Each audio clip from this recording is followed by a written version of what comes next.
اعوذ باللہ من الشیطان الرجیم بسم اللہ الرحمن الرحیم الحمد للہ رب العالمین والعاقبۃ للمتقین والصلاة والسلام علی خیر خلقہ محمد رسول اللہ صلی اللہ علیہ وسلم وعلى خیر خلقہ محمد المہدی الموعود علیہ السلام وعلى آلہما واصحابہما اجمعین من یومنا ھذا الی یوم الدین اما بعد فقد قال اللہ تبارک وتعالی فی کلامہ القدیم فاعوذ باللہ من الشیطان الرجیم بسم اللہ الرحمن الرحیم انما یرید اللہ لیذہب عنکم الرجس اہل البیت ویطہرکم تطہیرا وقال فی مقام آخر لقد كان في قصصهم عبرة لأولي الألباب وقال النبي صلى الله عليه وسلم مثل أهل بيتي كسفينة نوح من ركبها نجا ومن تخلف عنها غرق وقال أيضا من كنت مولاه فعلي مولاه وقال أيضا العلي مني وأنا من العلي وقال امامنا حضرت میرا سید محمد جونپوری مہدی موعود علیہ السلام ما مذہب عاشقہ آلودین صدق اللہ العظیم وصدق رسولہ النبی الکریم وصدق المہدی الموعود علیہ الصلاۃ والتسلیم محترم بزرگوں، دوستوں، خواتین، بچے، السلام علیکم ورحمۃ اللہ وبرکاتہ۔ ساری تعریف، ساری حمد و ثنا، ساری کی ساری اچھائیاں، بڑائیاں، ساری خوبیاں اس پروردگار عالم کے لیے سزاوار ہے جو رب العالمین ہے۔ درود و سلام ہو خاتم النبیین، شفیع المذنبین، رحمت للعالمین، راحت العاشقین، احمد مجتبی محمد مصطفیٰ رسول خدا صلی اللہ علیہ وسلم پر اور آپ کے تمام اہل بیت اطہار اور آپ کی تمام ذریات پر۔ اسی طرح درود و سلام و خاتم ولایت محمدیہ، معصوم عن الخطا، مبین کلام اللہ، خلیفۃ اللہ حضرت میرا سید محمد جونپوری مہدی موعود علیہ السلام پر اور آپ کے تمام اہل بیت اطہار اور آپ کی تمام ذریات پر۔ حاضرین گرامی، اللہ تعالیٰ کا بڑا فضل اور کرم ہے کہ اللہ تعالیٰ نے اس کے مقرب، اس کے قریب تر بندوں کی یاد کو تازہ کرنے کے لیے ہم کو ایک جلسے کی نوعیت کی طور پہ ایک محفل منانے کی توفیق عطا فرمائی۔ اللہ کا بڑا کرم اور اس کا فضل ہے، اور انشاءاللہ العزیز اللہ تعالیٰ کا یہ کرم ہم پر ہمیشہ قائم اور دائم رہے۔ یہ ہم تمام کی دعا ہونی چاہیے کہ اللہ والوں کو یاد کرنا گویا اللہ کو یاد کرنا، اللہ والوں کی محفلیں سجانا اللہ تبارک و تعالیٰ کا ذکر و اذکار کرنا ہے۔ خود اللہ تبارک و تعالیٰ اپنے کلام پاک میں ایک جگہ ارشاد فرماتا ہے لقد کان فی قصصہم عبرۃ لأولی الالباب، تحقیق کے تمہارے لیے اللہ تبارک و تعالیٰ کے قریب تر بندوں کے واقعات کو سننا سنانا عقل رکھنے والوں کے لیے تمہارے لیے عبرت ہے، ایک سبق ہے۔ عبرۃ لأولی الالباب، عقل رکھنے والوں کے لیے، فہم رکھنے والوں کے لیے، سمجھ رکھنے والوں کے لیے، تم میں سے جو کوئی ہے ان کے لیے یہ چیزیں، یہ واقعات، یہ بزرگوں کے قصص، یہ سب کے سب سبق اور عبرت ہیں۔ خدا کا فرمان ہے، کلام مجید میں آیا ہے کہ واقعات کو سننا سنانا ایک سبق ہوتا ہے، سبق دیا جاتا ہے، سبق لیا جاتا ہے۔ حاضرین گرامی، سورہ احزاب میں اللہ تبارک و تعالیٰ نے آل رسول کے تعلق سے، گھرانے رسول کے تعلق سے ایک زبردست آیت کریمہ اپنی وحی نازل فرمائی۔ اللہ تعالیٰ نے فرمایا انما یرید اللہ، بے شک اللہ تعالیٰ ارادہ کرتا ہے، اللہ تعالیٰ کی چاہت ہے، اللہ تبارک و تعالیٰ کا ارادہ ہے لیذہب، تاکہ تم سے دور کر دے، رجسا، لیذہب عنکم الرجسا، تاکہ تم سے برائی کو، گندگی کو پاک کر دے۔ کن سے؟ اللہ تعالیٰ کن سے ارشاد فرما رہا ہے؟ اہل البیت، اے اہل بیت، اللہ تعالیٰ چاہتا ہے کہ تم سے ساری کی ساری چیزوں کو، برائیوں کو، گندگیوں کو اللہ تعالیٰ تم سے دور کر دے، وَيُطَهِّرَكُمْ تَطْهِيرًا، اور تم کو پاک کر دے، بہت زیادہ پاک صاف۔ اللہ تعالیٰ نے اہل بیت کو پاک اور صاف بنایا ہے، ان کے اوپر کوئی گندگی، کوئی برائی کو برداشت نہیں کیا ہے۔ اللہ نے فرمایا کہ اللہ تعالیٰ کا یہ ارادہ ہے، اللہ تعالیٰ کی یہ چاہت ہے کہ تم کو پاک اور صاف رکھے۔ سورہ احزاب کی آیت ہے، اہل بیت کے لیے آیت ہے، اور اللہ کے نبی صلی اللہ علیہ وسلم نے حدیث پاک میں ارشاد فرمایا مثلو اہل بیتی کسفینۃ نوح، میرے اہل بیت کی مثال، میرے گھرانے کی مثال حضرت نوح علیہ السلام کی کشتی کے مانند ہے، نوح علیہ السلام کی کشتی کی طرح ہے میرے اہل بیت۔ من رکبھا نجا، جو اس کشتی میں سوار ہو گیا، جو اہل بیت سے جڑ گیا، نجا، اس نے نجات پائی۔ وہ من تخلف عنہا، اور جو اہل بیت سے اختلاف کیا، جو اس کشتی میں سوار نہیں ہوا،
یہ میرے اہل بیت ہیں، اے میرے پروردگار یہ میرے اہل بیت ہیں، وہ خاصتی اور یہ میرے بہت خاص ہیں، اذہب عنہم الرجس وطہرہم تطہیرا، اے میرے پروردگار تم اے اللہ ان کو پاک کر دے، ہر برائی سے ہر گندگی سے ان کو پاک کر دے، ایک دم شفاف اور پاک بنا دے۔ یہ اللہ کے نبی نے جب یہ دعا کرنا شروع کی، بی بی عائشہ صدیقہ رضی اللہ تعالی عنہا، ایک روایت میں آتا ہے وہ موجود تھی، یا ایک روایت میں آتا ہے کہ بی بی ام سلمہ وہ موجود تھی، وہ کہنے لگی، بی بی کہنے لگی، ام المومنین کہنے لگی یا رسول اللہ مجھے بھی اپنی کمپنی میں لے لیجئے، کیا میں آپ کے گھرانے سے نہیں ہوں، کیا میں آپ سے تعلق نہیں رکھتی؟ تو اللہ کے نبی صلی اللہ علیہ وسلم نے سب سے پہلے تو ان کو لیا، ان کو اپنے اہل بیت کہا، دعا کرنی شروع کر دی، اور جب دعا ہونے لگی ان پانچوں کے تعلق سے جن میں حضور ہے، حضور کی دختر ہے، حضور کے داماد ہے اور حضور کے دونوں نواسے ہیں، ان کو پنجے تن کہا جاتا ہے، یہ وہ 5 تن ہیں جن کو اہل بیت کہا جاتا ہے۔ لیکن اس بیوی کی فریاد پر اللہ کے نبی صلی اللہ علیہ وسلم نے ان کو بھی اپنے دامن میں لے لیا۔ یہ حضور کی محبت ہے اور یہ مثال ہے اس بیوی کی کہ انہوں نے اہل بیت سے اپنے آپ کو جوڑا اور انہوں نے اپنی کامیابی بنائی کہ جس نے اس کشتی میں سواری لی وہ پاک ہو گیا، وہ نجات پا لیا، اور جس نے اہل بیت سے اختلاف کیا وہ مر گیا، مٹ گیا، دور ہو گیا، برباد ہو گیا۔ آنن فانن اسی وقت بی بی نے اپنے آپ کو ان سے جوڑ لیا۔ یہ مقام اہل بیت کا، تو اب اہل بیت کس کو کہتے ہیں؟ اس کا جواب ہمیں مل گیا، اللہ کے نبی صلی اللہ علیہ وسلم کی ذات پاک حضرت علی کرم اللہ وجہہ رضی اللہ تعالیٰ عنہ، حضرت بی بی فاطمہ، امام حسن اور امام حسین، ان 5 تنوں کو، 5 پنجے تن کو اہل بیت کہتے ہیں۔ ان کو اہل بیت بنایا گیا ہے، اللہ تعالیٰ نے بنایا اور ان کو ایسے پاک کیا ہے کہ ان کے اوپر کوئی برائی نہیں آ سکتی۔ حاضرین گرامی، ایک روایت میں بی بی عائشہ بھی آئی ہیں، ایک روایت میں بی بی ام سلمہ بھی آئی ہیں، جو ان اہل بیت سے جڑ گئی ہے، اس کالی کمنی میں اپنے آپ کو لے لی ہے، ان کا بھی مقام بہت بڑا اور بلند ہوگا۔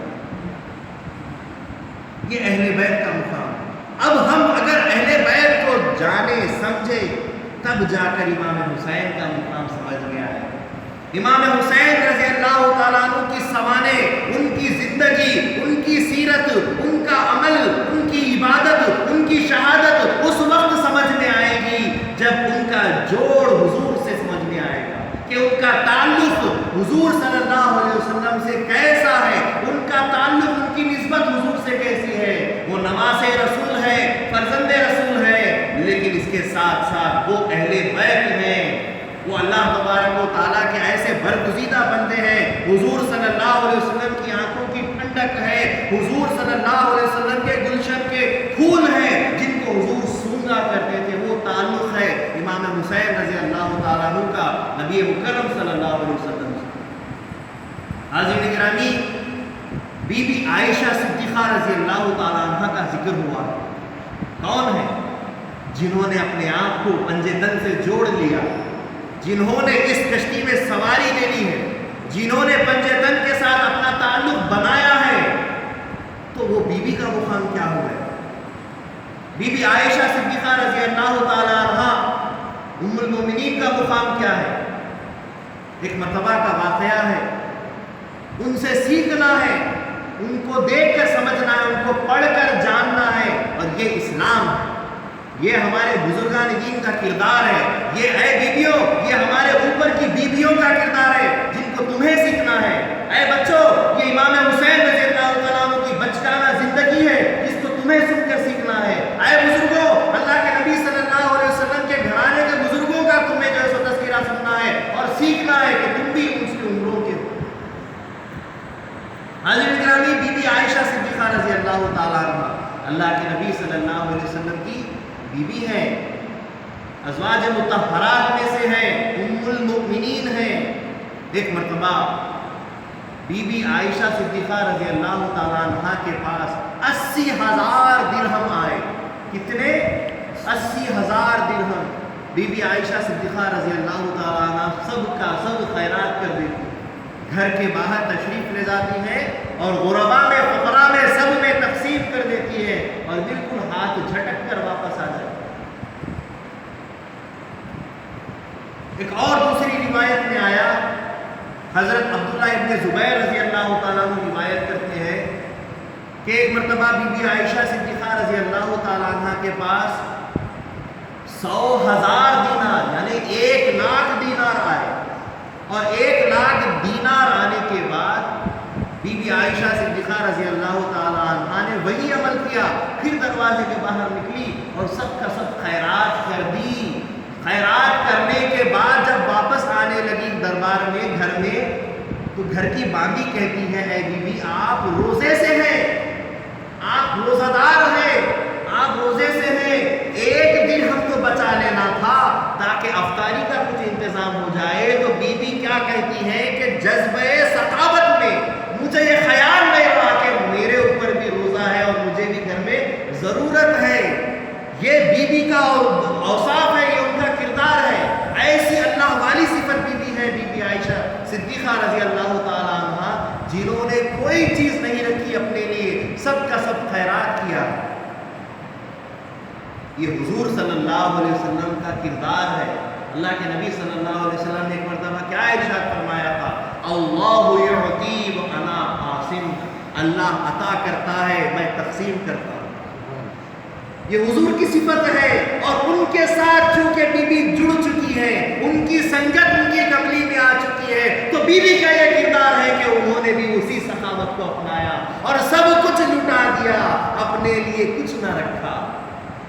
یہ اخلاق ہے ان اہل بیت کے ساتھ جڑ جانے والوں. عزیز گرامی, ایک اور مرتبہ کا پردے کا واقعہ سنیے بی بی کا. آپ تمام بیویوں کے لیے سبق ہے, آپ تمام مستورات اور خواتین کے لیے سبق ہے کہ ایک مرتبہ بی بی عائشہ صدیقہ رضی اللہ تعالی عنہ حضور نبی مکرم صلی اللہ علیہ وسلم کے وصال مبارک کے بعد آپ کی زیارت کے لیے, آپ کی قبر میں قبر سے ملاقات کرنے کے لیے, آپ سے ملنے کے لیے بی بی جب قبرستان جاتی ہیں, مدینہ منورہ میں جب آپ سے ملنے کے لیے آپ کی قبر مبارک کے پاس, روضہ انور کے پاس جب بی بی جاتی ہیں تو بڑے بے باک اچھے کھلے انداز سے, چہرہ کھلا ہوا, بال بھی تھوڑے دکھتے تھے, اس حالت میں حضور سے ملاقات کرنے کے لیے جاتی, کیونکہ وہ حضور صلی اللہ علیہ وسلم بی بی کے خاوند ہیں, حضور صلی اللہ علیہ وسلم بی بی کے شوہر ہے, نسبت ہے, تعلق ہے, اس لیے بآسانی سے زیارت کے لیے جاتی. کوئی نہیں ہے مسجد نبوی میں, صرف اور صرف حضور نبی مکرم صلی اللہ علیہ وسلم کا روضہ ہے ایک طرف. بی بی جاتی ہے, زیارت کرتی ہے, آ جاتی ہے. کچھ وقت کے بعد قبر انور رسول پاک صلی اللہ علیہ وسلم کے بازو میں حضرت ابو بکر صدیق رضی اللہ تعالیٰ عنہ کی وفات کے بعد ان کی خبر وہاں بنائی جاتی ہے, ان کا روضہ بنایا جاتا ہے. بی بی اس پر بھی بڑے آرام کے ساتھ بے تکلف ہو کر رسول اللہ صلی اللہ علیہ وسلم کی زیارت کے لیے جایا کرتی تھی, کیونکہ ایک طرف حضور ہے, شوہر ہے, ایک طرف والد ہے. حضرت ابو بکر صدیق رضی اللہ تعالیٰ عنہ والد ہے, تو والد سے بھی کوئی ایسی پردے کی حاجت نہیں اور اپنے شوہر سے بھی پردے کی ضرورت نہیں ہے. بڑی آسانی کے ساتھ, بے تکلفی کے ساتھ بی بی وہاں پر زیارت کے لیے جاتی. لیکن جب سے کہ حضرت عمر فاروق رضی اللہ تعالیٰ عنہ کی شہادت عمل میں آئی, اور جب سے کہ ان کی تدفین جس جگہ بی بی کی خواہش تھی, حضرت عمر فاروق نے اپنی تمنا ظاہر کر کے وہ جگہ مانگ لی, اور ان کی تمنا بی بی نے قبول کرتے ہوئے عطا کر دی. اس جگہ کو ملنے کے بعد عمر فاروق رضی اللہ تعالیٰ عنہ کی وہاں تدفین کے بعد بی بی ایک مرتبہ حضور صلی اللہ علیہ وسلم کی محبت, حضور صلی اللہ علیہ وسلم کے روضے مبارک کے دیدار کے لیے جب جانا چاہی تو بہت بے چین ہو گئی کہ عمر فاروق رضی اللہ تعالیٰ عنہ وہاں پر آ چکے ہیں اور عمر سے پردہ کرنا ضروری ہے. میں ام المومنین ہوں, میں تمام مومنوں کی ماں ہوں, مجھے پردہ کرنا ضروری ہے. لہذا ایک مرتبہ بڑی خواہش ہونے پر حضور سے محبت کی خاطر اپنے اتنے چہرے کو دکھاتے ہوئے, بال نہیں دکھتا, جسم نہیں دکھتا, بلکہ چہرے کو بھی ایک روایت میں آیا سے ڈھانپ کر بیوی جاتی ہے زیارت کے لیے اور کچھ ہی دیر میں زیارت کر کے واپس آ جاتی ہے، اور پھر دوبارہ آپ حضور رسول اللہ صلی اللہ علیہ وسلم کی زیارت کے لیے جاتی نہیں، تو لوگ پوچھتے ہیں، دوسری بیویاں پوچھتی ہیں، اے بیوی کیوں نہیں جاتی، کیوں ملنے نہیں جاتی؟ تو بیوی کی اس فرمان پر قربان جائیے، ان کے کردار پر قربان جائیے، ان کے پردے پر شریعت کے پاس لحاظ پر قربان جائیے۔ بیوی کیا کہتی ہے کہ مجھے عمر سے حیا آتی ہے، میں عمر سے حیا کرتی ہوں، مجھے عمر سے پردہ کرنا لازم ہے، اس لیے میں جاتی نہیں۔ یہ حیا کی بات ہے۔ جنہوں نے رسول پاک صلی اللہ علیہ وسلم کی کملی میں جگہ دی ہو، وہ کیا اپنے آپ کو بے پردہ کر سکتی ہے بھلا؟ استغفر اللہ، ہرگز نہیں ہو سکتا۔ وہ بیوی ایسی کاملہ، ایسی پاک بیوی تھی جنہوں نے پنجے تن سے اپنے آپ کو جوڑا تھا۔ ان کے اندر وہ کردار تھا کہ ایک مرتبہ زیارت کو جانے کے بعد پھر آخری دم تک آپ زیارت کے لیے نہیں گئی۔ یہ کردار ہے بیوی کا۔ حاضرین گرامی، اس کے بعد دوسرا کردار جو پنجے تن سے تعلق رکھتا ہے، ایک تو نبی مکرم صلی اللہ علیہ وسلم ہے جن کی ذات بابرکات نور ہی نور ہے۔ انا من نور اللہ وکل شیء من نوری، میں اللہ کے نور سے بنایا گیا اور ساری کائنات کا ذرہ ذرہ میرے نور سے بنایا گیا ہے۔ وہ رسول پاک صلی اللہ علیہ وسلم کی ہستی پاک ہے، ان کا تو کیا کہنا۔ اب ان سے تعلق رکھنے والے وہ چار ہستیاں جو حضور صلی اللہ علیہ وسلم کے بزبانی پنجے تن اہل بیت بنے ہیں، حضور کے ساتھ ان کی صحبت میں اہل بیت کہلائے گئے۔ سب سے پہلے حضرت علی کرم اللہ وجہ، ان کا مقام کون ہے؟ وہ حضرت علی، اسد اللہ الغالب، اللہ کا شیر ہے۔ کون ہے حضرت علی؟ اہل بیت ہے۔ کون ہے حضرت علی؟ اللہ کے رسول صلی اللہ علیہ وسلم کے پاس سب سے بہترین انسان ہے۔ حضرت علی رضی اللہ تعالیٰ عنہ کی شان و شوکت کے تعلق سے خود نبی مکرم صلی اللہ علیہ وسلم ارشاد فرماتے ہیں، من کنت مولا، من کنت مولاہ فعلی مولاہ، جس کا میں مولا ہوں علی بھی اس کا مولا، جس غلام کا میں آقا ہوں اس غلام کا آقا علی بھی ہے، فرماتے ہیں اللہ کے نبی صلی اللہ علیہ وسلم۔ یعنی کہ میں جس کا آقا بنا ہوں اس کا آقا حضرت علی بھی ہے۔ من کنت مولاہ فعلی مولاہ، میں جس کا مولا ہوں علی بھی اس کا مولا ہے۔ ایک مرتبہ کا تو واقعہ ہے، غالباً ایک مرتبہ حضور صلی اللہ علیہ وسلم میدان غدیر میں خطبہ دے رہے تھے، اور خطبے کے الفاظ ہیں، من کنت مولاہ فعلی مولاہ، جس کا مولا میں ہوں اس کا مولا علی ہے۔ آگے ارشاد فرماتے ہیں اللہ کے نبی صلی اللہ علیہ وسلم، وَأَنَا تَارِكٌ فِيكُمُ الثَّقَلَيْنِ، اور میں تمہارے درمیان دو بھاری چیزیں چھوڑ کر جا رہا ہوں۔ ثقلین کہتے ہیں دو بھاری چیزیں کو، ثقل کہتے ہیں وزن، ثقلین دو وزندار چیزیں۔ انا تارکن، میں چھوڑنے والا ہوں، تارکن ترک دنیا سے، جیسا کہ تارکن چھوڑنے والا، انا تارکن میں چھوڑنے والا ہوں، فیکم تمہارے درمیان، ثقلین دو بھاری چیزوں کو، احدہما ان دو میں سے ایک ہے کتاب اللہ، اللہ کی کتاب قرآن۔ میں تمہارے درمیان دو بھاری چیزیں چھوڑ کر جا رہا ہوں، ایک تو اللہ کی کتاب قرآن ہے، فیہ الہدی والنور، اس کتاب میں اللہ کی طرف سے ہدایت ہے، اللہ تعالیٰ کا نور ہے۔ خذوا بکتاب اللہ واستمسکوا بہ، اللہ تعالیٰ کی کتاب کو لے لو اور اس پر استقامت سے کام کرو، اس پر اٹل ہو جاؤ، اس پر بھروسہ کر کے اس کو تھام لو۔ ثم قال، اس کے بعد اللہ کے نبی صلی اللہ علیہ وسلم نے ارشاد فرمایا، وہ اہلی بیتی، اور اس کے ساتھ اپنے اہل بیت کو چھوڑتا ہوں۔ اہلی بیتی اذکرکم اللہ فی اہل بیتی، تم اللہ کا ذکر کیا کرو میرے اہل بیت کے ساتھ بیٹھ کر. اذکرو فی اہل بیتی، 2 مرتبہ آپ نے ارشاد فرمایا اذکروکم اللہ فی اہل بیتی، اذکروکم اللہ فی اہل بیتی، 2 مرتبہ ایسا ارشاد فرمایا. دوسری چیز جو چھوڑ کر جا رہا ہوں میرے اہل بیت ہے، اور اللہ کا ذکر کیا کرو میرے گھر والوں کے ساتھ، اللہ کا ذکر کیا کرو میرے گھر والوں کے ساتھ. معلوم ہوا ایک بہت بڑا راز اللہ کے نبی صلی اللہ علیہ وسلم نے کھول دیا کہ اہل بیت سے جڑنے کا مطلب کیا ہے. اللہ کے ذکر کو کرتے ہوئے خدا کو پانا.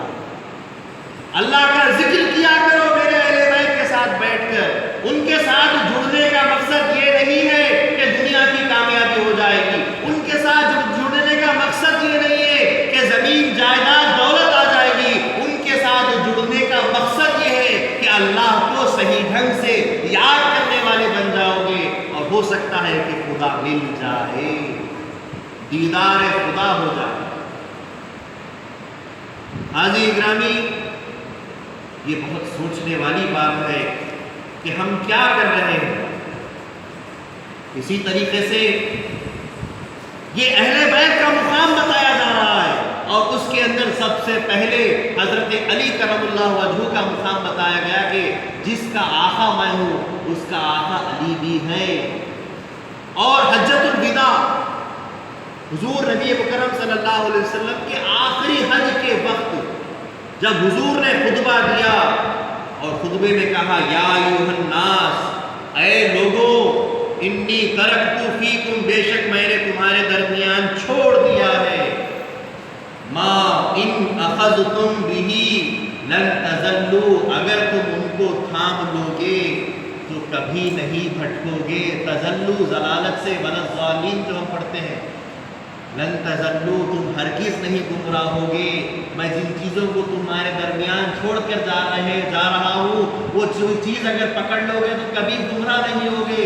پہلا کیا ہے؟ کتاب اللہ و عطرتی اہل بیتی، پہلی چیز اللہ کی کتاب ہے، اور دوسری میری عطرت. عطرت کہتے ہیں بیٹی کی اولاد کو، میری عطرت جن کو میں اہل بیت کہتا ہوں، یعنی بی بی فاطمہ اور بی بی فاطمہ کے دونوں بیٹے حضرت امام حسن اور حضرت امام حسین. یہ اہل بیت کا مقام ہے. سمجھنے کی بات ہے، سوچنے کی بات ہے کہ اللہ کے فضل و کرم سے اللہ تعالیٰ نے ہم کو ایک ایسا گھرانہ عطا کیا ہے جن کے ذریعے سے ہم سیکھ سکتے ہیں، جو ہم کو سکھانے کے لیے رکھ کر گئے ہیں اللہ کے نبی صلی اللہ علیہ وسلم، کہ سیکھنے والی چیز اللہ کی کتاب ہے، سیکھنے والی چیز قرآن ہے، اور سکھانے والے لوگ میرے اہل بیت ہیں. کتاب بھی ہے، کتاب سکھانے والے بھی ہیں. اب ہم کو صرف ان کی صحبت میں رہ کر سیکھنا ہے، اور اگر ان سے باز رہیں گے تو ہماری کامیابی دشوار ہے. حاضرین گرامی، شاعر تو کیا خوب کہتا ہے اہل بیت کے تعلق سے، ان کی پاکی کا خدائے پاک کرتا ہے بیان. ان کی پاکی کا خدائے پاک کرتا ہے بیان. آیت تطہیر سے ظاہر ہے شان اہل بیت. ان کے گھر میں بے اجازت جبرائیل آتے نہیں. کس کے گھر میں؟ اہل بیت کے گھر میں. ان کے گھر میں بے اجازت جبرائیل آتے نہیں. قدر والے جانتے ہیں قدر و شان اہل بیت، قدر والے جانتے ہیں قدر و شان اہل بیت. اہل بیت پاک سے گستاخیاں بے باکیاں، اہل بیت پاک سے گستاخیاں بے باکیاں، لعنت اللہ علیکم دشمنان اہل بیت. اللہ کی لعنت ہے ان پر جو دشمنان اہل بیت ہوتے ہیں. ان سے گستاخیاں، ان سے بے باکیاں، اپنے لیے خبر کھودنا ہے، اپنی بربادی کا غارت کا گڑھا کھودنا ہے. ان سے محبت سے پیش آؤ، ان سے اپنا تعلق جوڑو، ان سے سیکھنے کے لیے، ہدایت کے لیے اپنا تعلق جوڑو تاکہ تمہاری کامیابی ہو جائے. تو حاضرین گرامی، ان میں سے سب سے بڑی ہستی حضرت علی کرم اللہ وجہہ کی ذات پاک ہے، جن کے تعلق سے حضور نے ارشاد فرمایا من کنت مولا ہوں وہ علی ہوں مولا ہوں، جس کا میں آقا ہوں علی بھی اس کا آقا ہے۔ پھر ایک جگہ اللہ کے نبی صلی اللہ علیہ وسلم نے ارشاد فرمایا علی منی و انا من العلی، میں علی سے ہوں اور علی مجھ سے ہے۔ کتنا گہرا تعلق ہے۔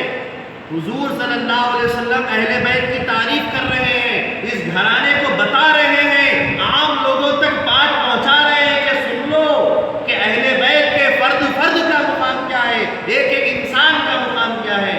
میں علی سے ہوں، علی مجھ سے ہے۔ پھر آگے ارشاد فرمایا انا مدینۃ العلم و علی بابھا، میں اگر علم کا شہر ہوں تو اس کا دروازہ حضرت علی ہے، اس کا دروازہ حضرت علی ہے، اس کا باب حضرت علی ہے۔ یہ مقام ہے اہل بیت کے شخص کا، حضرت علی کرم اللہ وجہہ کا، کہ حضرت علی کا مقام کتنا بلند ہے۔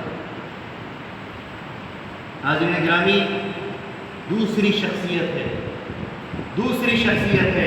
حضرت بی بی فاطمہ، جن کو خاتون جنت کہا جاتا ہے۔ کون ہے؟ دختر نیک اختر، رسول پاک صلی اللہ علیہ وسلم کی دختر ہے، حضور صلی اللہ علیہ وسلم کی بیٹی ہے۔ بیٹی کا مقام کیا ہے؟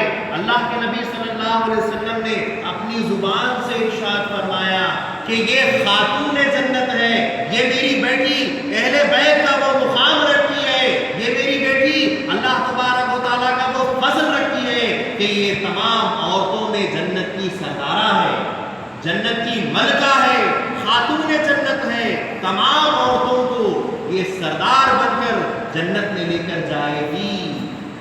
بی بی فاطمہ خاتون جنت ان کا مقام ہے۔ ایک مرتبہ اللہ کے نبی صلی اللہ علیہ وسلم مسکرانے لگے۔ حضرت عبد الرحمن ابن عوف رضی اللہ تعالیٰ عنہ پوچھتے ہیں اے اللہ کے نبی صلی اللہ علیہ وسلم، آپ کی اس خوشی کا راز کیا ہے؟ کیوں خوش نظر آ رہے ہیں؟ تو رسول اللہ صلی اللہ علیہ وسلم فرماتے ہیں کہ اللہ تبارک و تعالیٰ کی طرف سے، اللہ کی جانب سے مجھے یہ بات پہنچائی گئی ہے کہ اللہ تعالیٰ نے حضرت علی اور حضرت بی بی فاطمہ کا رشتہ جوڑا ہے۔ اللہ کی طرف سے یہ بات آئی ہے کہ ہم نے علی اور فاطمہ کے جوڑے کو پسند کیا ہے، اس پر مجھے خوشی ہو رہی ہے، میں بے حد خوش ہوں۔ اور کچھ ہی دنوں کے بعد اللہ کے نبی صلی اللہ علیہ وسلم کے گھر میں جب یہ بات ہوتی ہے کہ بی بی فاطمہ خاتون جنت رضی اللہ تعالیٰ عنہا بڑی ہو چکی ہے، شادی کے لائق ہو چکی ہے، اور رشتوں کی بھرمار ہے، رشتوں پہ رشتے آ رہے ہیں، اللہ کے نبی صلی اللہ علیہ وسلم ہر رشتے کو روک دیتے ہیں۔ نہیں، آپ سے نہیں چاہیے، ابھی آپ سے نہیں چاہیے، آپ سے نہیں چاہیے، ہر رشتے کو روکتے جاتے ہیں۔ ایسے میں صحابہ کے درمیان حضرت علی رضی اللہ تعالیٰ عنہ بھی بیٹھے ہیں۔ صحابہ کہتے ہیں اے علی، آپ بھی دختر رسول صلی اللہ علیہ وسلم سے رشتے نکاح کے لیے آگے جائیں، پیغام لے کر جائیں، رسول اللہ صلی اللہ علیہ وسلم کے دربار میں اپنی بات رکھیں۔ تو حضرت علی رضی اللہ تعالیٰ عنہ حیا کرنے لگے، شرم کرنے لگے، کیونکہ رسول اللہ صلی اللہ علیہ وسلم ہی وہ ذات بابرکات ہے جنہوں نے حضرت علی کو بڑا کیا، میں ان سے کیسے ان کی بیٹی کا ہاتھ مانگوں؟ شرم کرنے لگے۔ حضرت ابو بکر صدیق رضی اللہ تعالیٰ عنہ ان کو ہمت دیتے ہیں، اے علی آگے بڑھو، اپنی خواہش کا اظہار کرو، اپنی بات کو حضور تک پہنچاؤ، اور جو کچھ بھی تمہارے عہد میں پیسہ ٹکا لگے گا، جو کچھ بھی اس کا خرچ ہوگا، بندہ وعدہ کرتا ہے تم سے کہ بندہ تمہارا ساتھ دے گا۔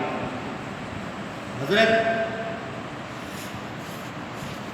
علی رضی اللہ تعالیٰ عنہ کو ہمت آ جاتی ہے، حضرت علی رضی اللہ تعالیٰ عنہ دربار رسول میں چلے جاتے ہیں، اور جانے کے بعد جب حضور کے چہرے انور کو دیکھتے ہیں تو خاموشی سے اپنا سر مبارک حضور کے سامنے جھکا کر کھڑے ہو جاتے ہیں۔ اللہ کے نبی صلی اللہ علیہ وسلم پوچھتے ہیں اے علی، کیا بات کرنے آئے تھے؟ کہو، میں اجازت دیتا ہوں، تمہیں اپنی بات کہنے کا پورا حق ہے۔ حضرت علی رضی اللہ تعالیٰ عنہ کی حیا ان کو روکے رکھتی ہے۔ حضرت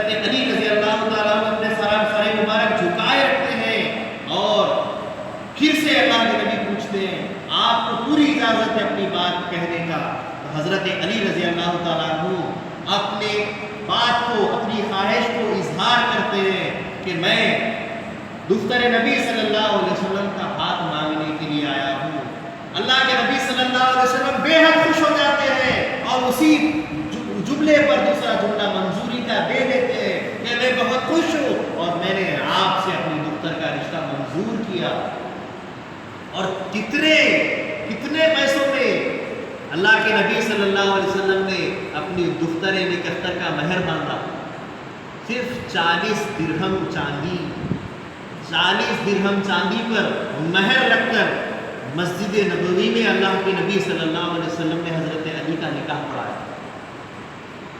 حاضرین گرامی، ہم کو جن سے جڑنے کا حکم دیا گیا ہے اللہ کے نبی نے کہ اہل بیت سے جڑ جاؤ، من رقیبہ نجا، جو ان کے ساتھ جڑ گیا وہی کامیاب ہوا، اور جو ان سے ہٹ گیا وہ جو ہے سو کہیں کا نہیں رہا، وہ ڈوب گیا۔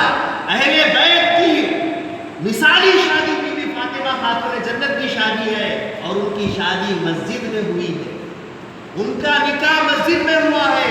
اب اہل بیت سے جو جڑتا ہے، جو تعلق اہل بیت سے رکھتا ہے، اس کا کام یہ بنتا ہے کہ وہ مسجد میں نکاح کرے، مسجد کو چنے، سب سے پاک جگہ کو، اللہ کے گھر کو چنے، جس گھر کو اللہ کے نبی نے چنا ہو نکاح کے لیے اس گھر کو چننا چاہیے۔ اور کسی قسم کا مطالبہ، کوئی چیزیں، کوئی جہیز، کچھ نہیں، مختصر انداز سے اللہ کے نبی صلی اللہ علیہ وسلم نے بی بی فاطمہ کو تیار کیا، کچھ چیزیں مختصر انداز سے حضرت علی رضی اللہ تعالیٰ عنہ کی طرف جانب کرتے ہوئے ان کا نکاح کر دیا، جس میں ایک چکی، ایک بستر، یا جو ہے سو کچھ کپڑے، اور جو ہے سو ایک گنگال برتن وغیرہ، ایسے کچھ چیزیں حضور نے دی۔ اب لوگ اس پر سوال کرتے ہیں، اور طرف بات ہے، سننے کی بات ہے، دیکھو بھائی اللہ کے نبی نے اپنی بیٹی کو جہیز دیا ہے، ایک بستر دیا، ایک چکی دی، ایک گنگال دیے، کچھ کپڑے دیے، حضور سے سنت ہے۔ دیکھیے ابھی آپ نے کہا مسجد میں نکاح کرنا سنت ہے، تو آپ نے یہ بھی کہا کہ حضور نے تھوڑا وہ جہیز دیا، یہ بھی سنت ہی ہوا نا، تو جہیز لینا دینا سنت ہے؟ ہرگز نہیں۔ اگر یہ بات آپ کے دماغ میں آ رہی ہے کہ حضرت نبی مکرم صلی اللہ علیہ وسلم نے اپنی بیٹی دختر نکہتر بی بی فاطمہ کے لیے کچھ چیزیں مہیا کی، کچھ چیزیں دی، تو وہاں حضرت علی رضی اللہ تعالیٰ عنہ کی طرف بھی نظر ڈالیے۔ حضرت علی رضی اللہ تعالیٰ عنہ کے والد اور والدہ حضور ہی ہیں، ادھر بھی حضور ہے، ادھر بھی حضور ہے۔ آپ کی نظر جا رہی ہے کہ بی بی فاطمہ کو دیا جا رہا ہے، آپ کی نظر یہ کیوں نہیں جاتی کہ حضرت علی کا نکاح حضور نے کیا ہے؟ بی بی فاطمہ کے والد حضور ہیں، حضرت علی کے والد بھی حضور ہیں، دونوں طرف سے اللہ کے نبی نے یہ نکاح کیا ہے، یہ شادی کی ہے۔ حضرت علی رضی اللہ تعالیٰ عنہ یتیم ہیں، اور حضرت علی کی شادی کھڑے ہو کر حضور کر رہے ہیں، اور دونوں کو جو ہے سامان تیار کر کے دے رہے ہیں، ان کا گھر بسا رہے ہیں۔ حضور دونوں کے بڑے ہیں، دونوں کے جو سو آپ ولی ہیں۔ اگر جو یہ لڑکا ہے یا یہ گھر والا سوچتا ہے کہ حضور نے اپنی بیٹی کو دیا ہے، تو یہ سمجھ لے کہ وہ جو لڑکا جو نکاح کرنے جا رہا ہے، دولہا بننے جا رہا ہے، وہ بغیر باپ کا ہو، باپ رکھتے ہوئے باپ کو دیا ہو، وہ مقام اس کا ہو جائے گا، یتیم ہو جائے گا۔ اگر وہ یہ سوچ رہا ہے کہ میں جائز نہ ہوں، تو تو گویا کہ باپ رکھتے ہوئے یتیم ہو کر اپنے باپ کو مار کر دو، اسے یہ جائز لے رہا ہے، یہ ہرگز نہیں۔ جہیز ایک رشوت ہے، جہیز لینا اسلام میں بالکل جائز نہیں ہے، بلکہ یہاں پر روایت میں جو بات آئی ہے، حضرت علی نے 40 درہم چاندی رکھ کر بی بی فاطمہ خاتون جنت رضی اللہ تعالیٰ عنہ کا ہاتھ مانگا، اور مہر دے کر آپ کا جو نکاح ہوا۔ یہ ہے ہمارے پاس کا قانون، اور یہ ہے حضرت علی کا مقام، یہ ہے بی بی فاطمہ خاتون جنت رضی اللہ تعالیٰ عنہ کا مقام۔ پھر ایک مرتبہ بی بی فاطمہ کی بات ہو رہی ہے۔ بی بی فاطمہ خاتون جنت رضی اللہ تعالیٰ عنہ اپنے گھر میں، ایک یہودی عورت ان کے گھر آتی ہے اور اپنی شادی کی دعوت دے کر جاتی ہے کہ آپ میرے گھر نکاح میں تشریف لائیں، آپ میرے گھر نکاح میں تشریف لائیں۔ اب یہ عورتوں سے ہے، یہ بات مخاطب جو